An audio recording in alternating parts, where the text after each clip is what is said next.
Witajcie po dłuższej przerwie. W tym filmiku zobaczycie przepis na krem nawilżający odżywczy do każdego typu cery, jednak ze szczególnym uwzględnieniem cer naczynkowych i trądzikowych. Bazą kremu jest masło shea oraz olej rzeżoba. Tłuszcze te posiadają działanie pielęgnacyjne, natłuszczające i nawilżające. Skóra staje się gładka i miękka. Masło shea działa ponadto przeciwzapalnie i przyspiesza gojenie ran. Łatwo przenika przez skórę, nie zatyka porów oraz ma działanie przeciwbakteryjne, co pomoże w pielęgnacji skóry trądzikowej i łojotokowej. Olej rzeżoba poza działaniem regeneracyjnym i nawilżającym reguluje również wydzielanie sebum, ma także działanie przeciwdrobnoustrojowe. Muszę tu także nadmienić, że tłuszcze te wspomagają skórę w zachowaniu jej młodego wyglądu. Skwalan użyty w przepisie charakteryzuje się silnymi właściwościami nawilżającymi i regenerującymi. Uszczelnia i odbudowuje płaszcz lipidowy. Łagodzi także zaczerwienienia skóry, wzmacnia naczynia krwionośne, zmniejsza ich widoczność i poprawia koloryt skóry. Witamina E jako silny antyoksydant przeciwdziała procesom starzenia się, chroni skórę przed czynnikami zewnętrznymi, regeneruje i zwiększa elastyczność skóry. W mieszance zastosowałam również olejek eteryczny szałwiowy, który ma według mnie przepiękny ziołowo-perfumowy zapach, likwiduje oznaki starzenia, poprawia jędrność i elastyczność skóry. A dodatkowo działa przeciwdrobnoustrojowo, łagodzi trądzik i reguluje wydzielanie łoju. W przypadku jednak skóry nadmiernie wrażliwej pomińcie olejek eteryczny w recepturze. No i wreszcie kluczowym składnikiem kosmetyku jest skrzyp, który dzięki zawartości krzemu wzmacnia i uszczelnia kruche naczynia krwionośne, przeciwdziała ich pękaniu, zmniejsza ich przepuszczalność i łagodzi stany zapalne.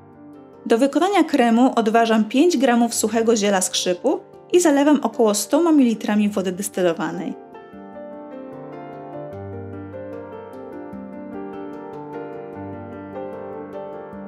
Naczynie przykrywam i umieszczam na łaźni wodnej na około 20 minut.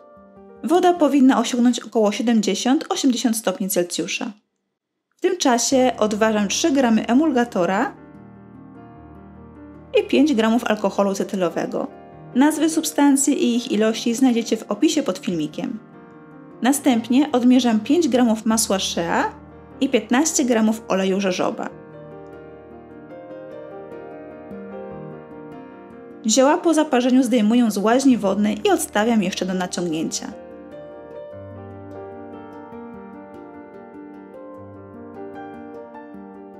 Na łaźnię wstawiam naczynie z fazą tłuszczową i czekam do jej rozpuszczenia.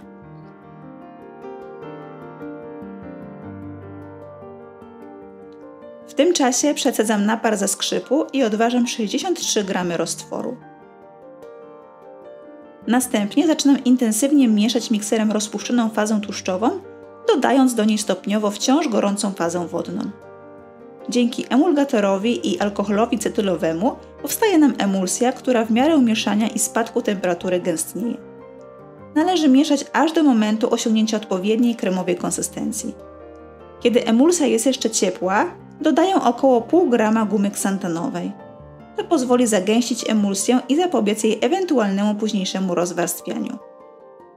Guma ma przy tym właściwości nawilżające skórę. Po dodaniu gumy dokładnie mieszamy.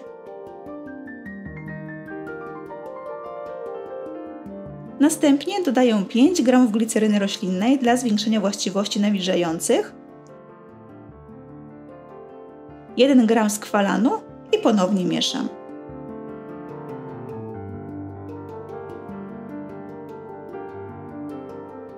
Dodaję także pół grama witaminy E i łączę z pozostałymi składnikami kremu. Kolejno dodaję 1 g konserwantu i mieszam.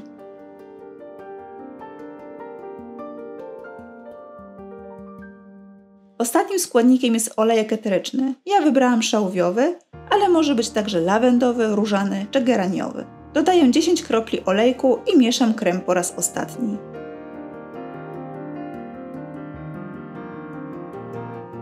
Konsystencja kremu jest bardzo przyjemna, aksamitna.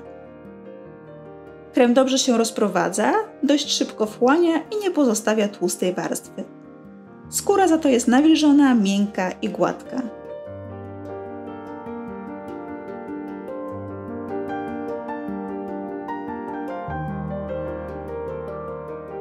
Gotowy krem przenoszę do czystego i odkażonego słoiczka. Najlepsze do kosmetyków, zwłaszcza domowych, są opakowania z ciemnego szkła. Taki krem z konserwantem możemy przechować w temperaturze pokojowej i używać do około 6 miesięcy. Polecam do kosmetyków z użyciem wody używać konserwant ze względów bezpieczeństwa i higieny. Jeśli jednak koniecznie chcemy tego uniknąć, najlepiej jest wykonać kosmetyk w niewielkiej ilości, którą jesteśmy w stanie zużyć w ciągu tygodnia, natomiast sam krem trzymamy w lodówce. Dziękuję serdecznie za obejrzenie. Jeśli chcecie pomóc mi w rozbudowie kanału, zachęcam do subskrypcji, komentowania i zostawiania łapek. Dziękuję, że jesteście i do usłyszenia w następnym filmiku. Pa, pa!